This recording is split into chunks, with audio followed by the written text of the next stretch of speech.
ଜଗା ପାଇଁ ଆମ ସମସ୍ତଙ୍କୁ ବଞ୍ଚିବାକୁ ପଡ଼ିବ।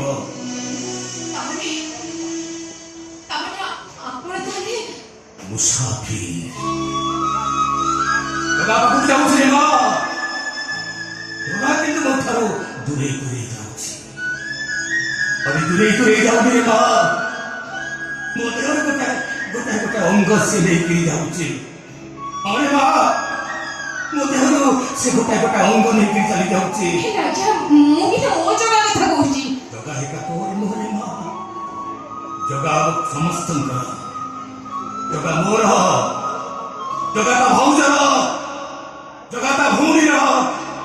ଜଗା କିନ୍ତୁ କାହାରି ନୁହେଁ ମା। ଜଗା ହଉଛି ଏକ ଅବୁଝା ସମ୍ପର୍କ। ଜଗା ହଉଛି ଏକ ଆତ୍ମିକ ଆନ୍ଦୋଳନ। ଜଗା ହଉଛି ଏକ ପ୍ରେମର ବନ୍ଧନ। ଯୋଉ ବନ୍ଧନରେ ବାନ୍ଧି ହେଇ ଆମେ ସମସ୍ତେ ଶୁଖିଲାରେ ପଡ଼ିଥିବା ମାଛ ଭଳି ପ୍ରତି ମୁହୂର୍ତ୍ତରେ ଛଟପଟ ହେଇ ଚାଲିଛୁ। ଆପଣ ବୋଧେ ମୋ କଥା ଠିକ୍ ବୁଝିପାରିଲେନି। ମୁଁ ମୋ ଜଗା କଥା କହୁଛି, ମାନେ ଜଗା ଦାସ କଥା କହୁଛି। ଆରେ ଗୋଟାଏ ଗାଁ ଥିଲା। ସେ ଗାଁରେ ଗୋଟିଏ ପିଲା ଥିଲା ଜଗା ବୋଲି।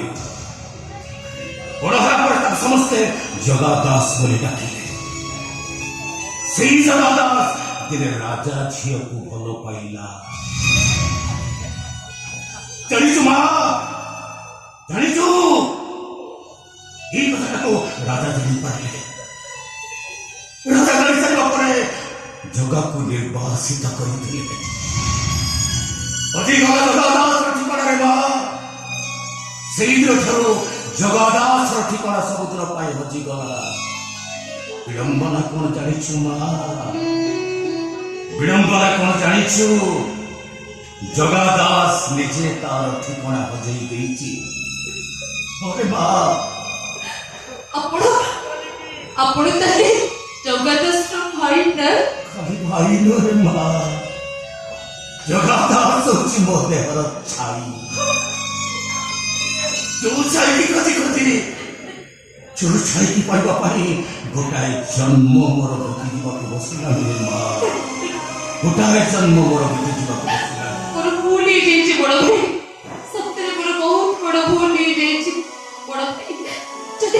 ଯଦି ଆପଣଙ୍କୁ ଲାଗୁଛି ଜଗାକୁ ଭଲ ପାଇ ମୁଁ ଏତେ ବଡ଼ ଭୁଲ କରିଛି, ମତେ କ୍ଷମା କରିଦିଅ ବଡ଼ ଭାଇ, କ୍ଷମା କରିଦିଅ ମତେ। ଜାଣିଛୁ ମା, ଜାଣିଛୁ ଚକ୍ରାନ୍ତ ଚକ୍ରବ୍ୟୁହରେ ଜଗା ଦାସ ବାଟ ହଜିଗଲାରେ ମା। ଚକ୍ରାନ୍ତ ଚକ୍ରବ୍ୟୁହରେ ଜଗା ଦାସର ବାଟ ସବୁଦିନ ପାଇଁ ହଜିଗଲା। ଆପଣ ଜମା ବ୍ୟସ୍ତ ହୁଅନ୍ତୁନି। ମୁଁ ଜଗା ଦାସ ପାଇଁ ବାଟ ହେଇଯିବି। ମୁଁ ନିଜେ ତାକୁ ବାଟ ଦେଖେଇଦେବି। ମୁଁ ଦେଖେଇଦେବି ବାଟ।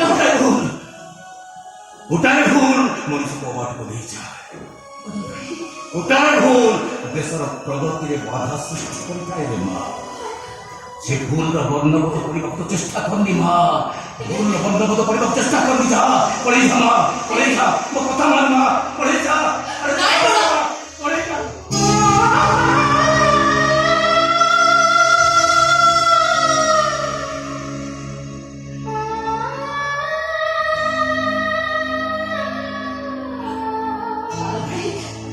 ମତେ କଣ ଆପଣଙ୍କ ଘରେ ରହିବା ପାଇଁ ଟିକେ ଜାଗା ଦେବେନି?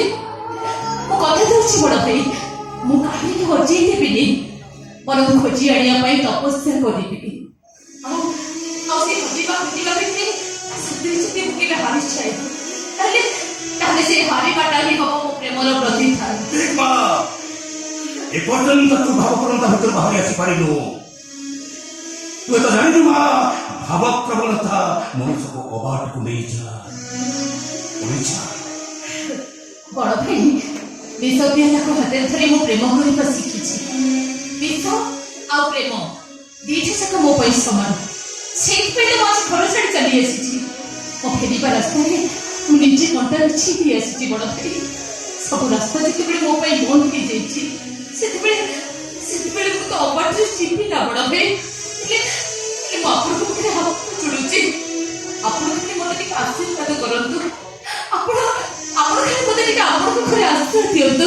ବିଶ୍ୱାସ କରନ୍ତୁ ବଡ଼ ଭାଇ, ଆଶ୍ରୟ ଖୋଜୁଥିବା ଝିଅଟା ଯଦି ବାଦ ଚାଲିସାରୁ କେବେ ଛୁଟି ପଡେ, ତାହେଲେ ଆପଣ କଣ ପାରିବିନି ମା ପାରିବିନି ବଡ ଭାଇ ସାହସ ମନ କାଟ ନାହିଁ ମା ଆଇଟି ଜାଣିଛୁ ସବୁ କିଛି ହରି ସାରିବା ପରେ ମୁଁ ଗୋଟେ ଥୁଣ୍ଟା ବର ଗଛ ପାଲଟି ଯାଇଛି ନା ମୋ ଦେହରେ ଅଛି ଡାଳ ନା ମୋ ଦେହରେ ଅଛି ପତ୍ର ବୈଶାଖର ଧୁ ଧୁ ଖରାରେ କୌଣସି ପଥରକୁ ମୁଁ ଛାଇ ଦେଇପାରିବିନି ମା ପଢି ଯା ମୋ କଥା ମାନ ମା ଯା